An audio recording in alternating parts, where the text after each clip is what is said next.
Assalamualaikum warahmatullahi wabarakatuh. Perkenalkan, nama saya Putri Syahzanan. Saya dari kelas A, semester 4, Prodi Hukum Keluarga Islam. Pada video kali ini, saya akan mempresentasikan hasil dari book review saya, yang dimana judul bukunya Hukum dan Kebudayaan. Saya akan mengambil topik tentang memahami budaya dan hukum di dalam suatu masyarakat.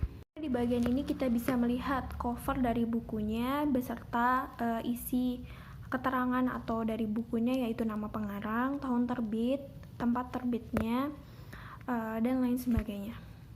Pada bagian antaran, dalam kenyataannya hukum dan kebudayaan adalah bagian yang tak terpisahkan. Kebudayaan adalah suatu komponen penting dalam kehidupan masyarakat, khususnya struktur sosial. Secara sederhana, kebudayaan dapat diartikan sebagai suatu cara hidup atau dalam bahasa Inggrisnya disebut ways of life. Keduanya menuntun hidup bermasyarakat dalam menciptakan ketertiban menuju kedamaian hidup yang dicita-citakan. Tanpa hukum yang dibudayakan, niscaya sangat sulit mewujudkan kehidupan bersama yang bermanfaat, karena dapat saja terjadi ketidakteraturan, bahkan dikhawatirkan muncul situasi homo homini lupus. Hukum sendiri itu diamati bergerak di antara tataran nilai dan realita.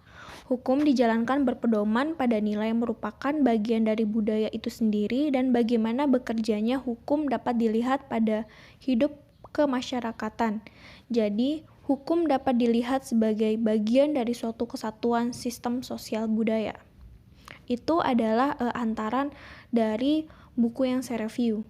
Sedangkan isi buku, topik yang saya bahas kali ini yaitu tentang budaya dan masyarakat hukum, yang dimana di dalam buku ini berkaitan dengan bab 1 pada pokok pembahasan aspek-aspek kebudayaan dalam hidup bermasyarakat.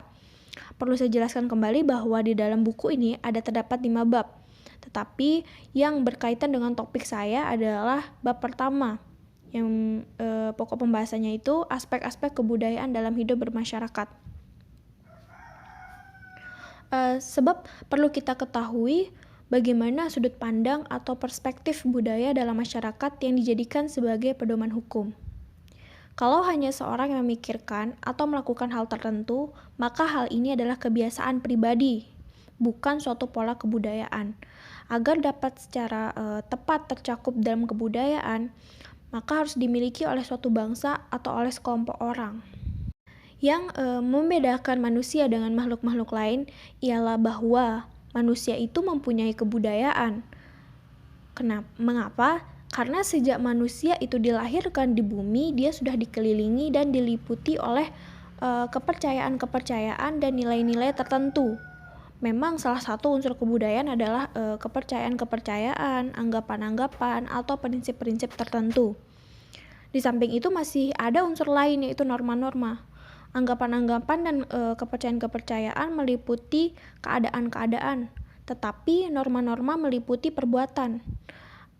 Bisa dikatakan antara kedua unsur ini terdapat jalinan yang erat. Misalnya, ada kepercayaan bahwa sesudah mati orang dapat dilahirkan kembali sesuai dengan perbuatannya pada waktu hidup pertama, atau yang biasa kita sebut dengan reinkarnasi. Untuk beberapa agama, hal itu diyakini, tapi untuk beberapa agama juga tidak meyakini adanya reinkarnasi. Maka di sini jelas bahwa kepercayaan merupakan anggapan tentang suatu keadaan. Dari kepercayaan ini kemudian timbul norma-norma mengenai perbuatan. Misalnya, orang tersebut harus berbuat baik agar ketika meninggal dan hidup kembali, dia akan menjadi orang yang baik juga. Untuk memudahkan pemahaman kita, maka kebudayaan dapat menjadi lembaga-lembaga atau institution. Lembaga di sini merupakan kumpulan nilai-nilai dan kepercayaan sekitar kepentingan-kepentingan tertentu, misalnya lembaga perkawinan.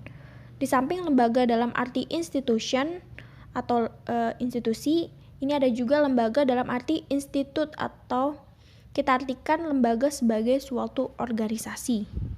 Ada juga orang mengatakan bahwa kebudayaan merupakan hasil cipta karsa dan rasa manusia. Dengan demikian, setiap hal yang pernah dikerjakan atau ditangani oleh manusia adalah kebudayaan. Kebudayaan terdiri atas anggapan-anggapan dan norma-norma yang menjadikan orang dapat bertahan hidup di dalam masyarakat.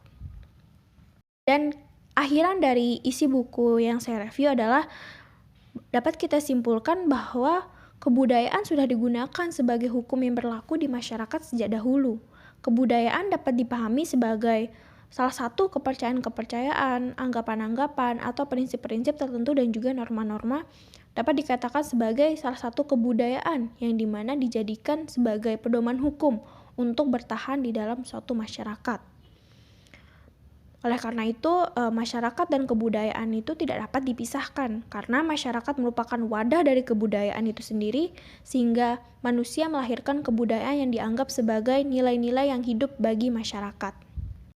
Dan komentar serta penilaian terhadap buku menurut pandangan saya dan hal baru yang saya dapatkan dari buku ini adalah bahwa kebudayaan dan hukum dalam masyarakat memiliki hubungan yang erat.